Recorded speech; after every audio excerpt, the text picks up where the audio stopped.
Have you ever gotten guitar playing advice from someone just sitting in their car? No? Well, keep watching and all that will change. This is Mike Filipov, guitar practice expert from PracticeGuitarNow.com, and today's video is about how to build guitar speed. Specifically, I'll give you 3 reasons why most people who want to play guitar fast struggle to do so. And it's really frustrating, especially because there's so much information and so much content and so many exercises and drills and techniques about building speed out there on the internet. So why is it that so many people who want to play fast struggle to do so? The first reason is thinking of guitar speed as a skill. And guitar speed is actually not a skill at all. It's a result. It's a byproduct of something else. So what is it a byproduct of? It's a byproduct of mastering individual elements of guitar technique that, once you master them and put them together, enable you to play fast. So what are some of these elements? You have your picking hand and your picking hand efficiency. You have your fretting hand efficiency. You also have your 2-hand synchronization, which is the ability of both hands to come together like teeth of a gear so that every note you play sounds clean, clear, and perfect. You also have your ability to control excess muscle tension throughout your body so you can stay relaxed when you play guitar, especially when you play fast. You also have your ability to mute excessive string noise in your playing. So your playing sounds clean and you only hear the notes that you want to hear, but none of the notes that you don't want to hear, none of the noises that you don't want to hear. You also have your mental processing ability, which is the ability of your brain and your ears to hear the notes as fast as you can play them, detect mistakes if there are any, and decide what exactly to do to correct those mistakes. These are some of the most important guitar technique elements, and you need to spend some time practicing each of them in isolation and then put them together. And when you do, over a long enough period of time, the inevitable result is you being able to play as fast as you want. Reason number 2 why you may struggle with building your speed is what I call focusing on exercises instead of the process. Exercise focus instead of process focused. What does that mean? Well, if you go to Google and you search for Yngwie Malmsteen's guitar speed exercises, or Paul Gilbert guitar speed exercises, or John Petrucci guitar speed exercises, or fill in the blank, any guitar player who plays fast, favorite exercises, you're going to find that all of them practiced completely different exercises.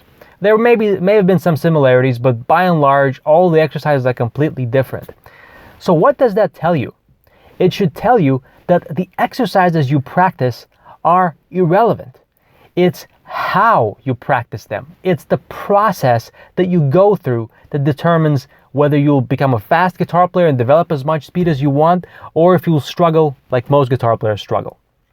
Let me say that again.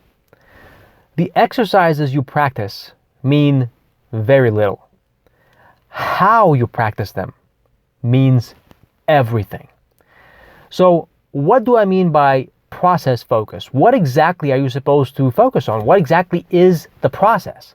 Well, there are many different processes for building your speed, but to summarize them all, the process for building speed is basically mastering all of the individual components of your guitar technique, either in isolation or practicing combining them together, so you refine your technique, your ability to play, and develop the result that we're talking about, which is the ability of you to play guitar as fast as you want.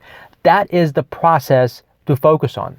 So when you practice guitar, if you are focused on finding the next new, better, secret guitar speed exercises out there, stop all of that and focus instead on mastering the process of practicing, of effective practicing, because that is where you're going to find the answers that are currently stopping you from playing guitar as fast as you want. Okay, reason number 3 of why most people may struggle with building their speed is going to be a bit controversial, and that is spending too much time playing and practicing at slow tempos. Now, what does that mean? Isn't slow practice supposed to be good? Well, yes, slow practice is good.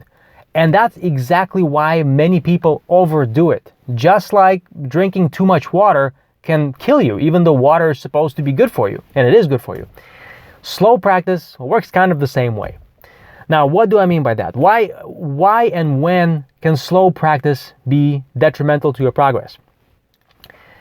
Reason number one, some of the mistakes that happen at your top speeds, near your top speeds, only happen when you play really fast. And those mistakes don't happen anymore when you slow down.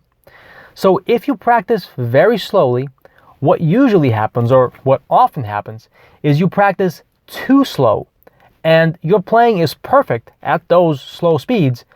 And that is the problem, because you don't know what to focus on. You don't have any noticeable problems that you can either see, hear, or feel. So your slow practice really is a waste of time in that case, because it does you no good when you practice slowly, mindlessly, without anything specific that you're focusing on.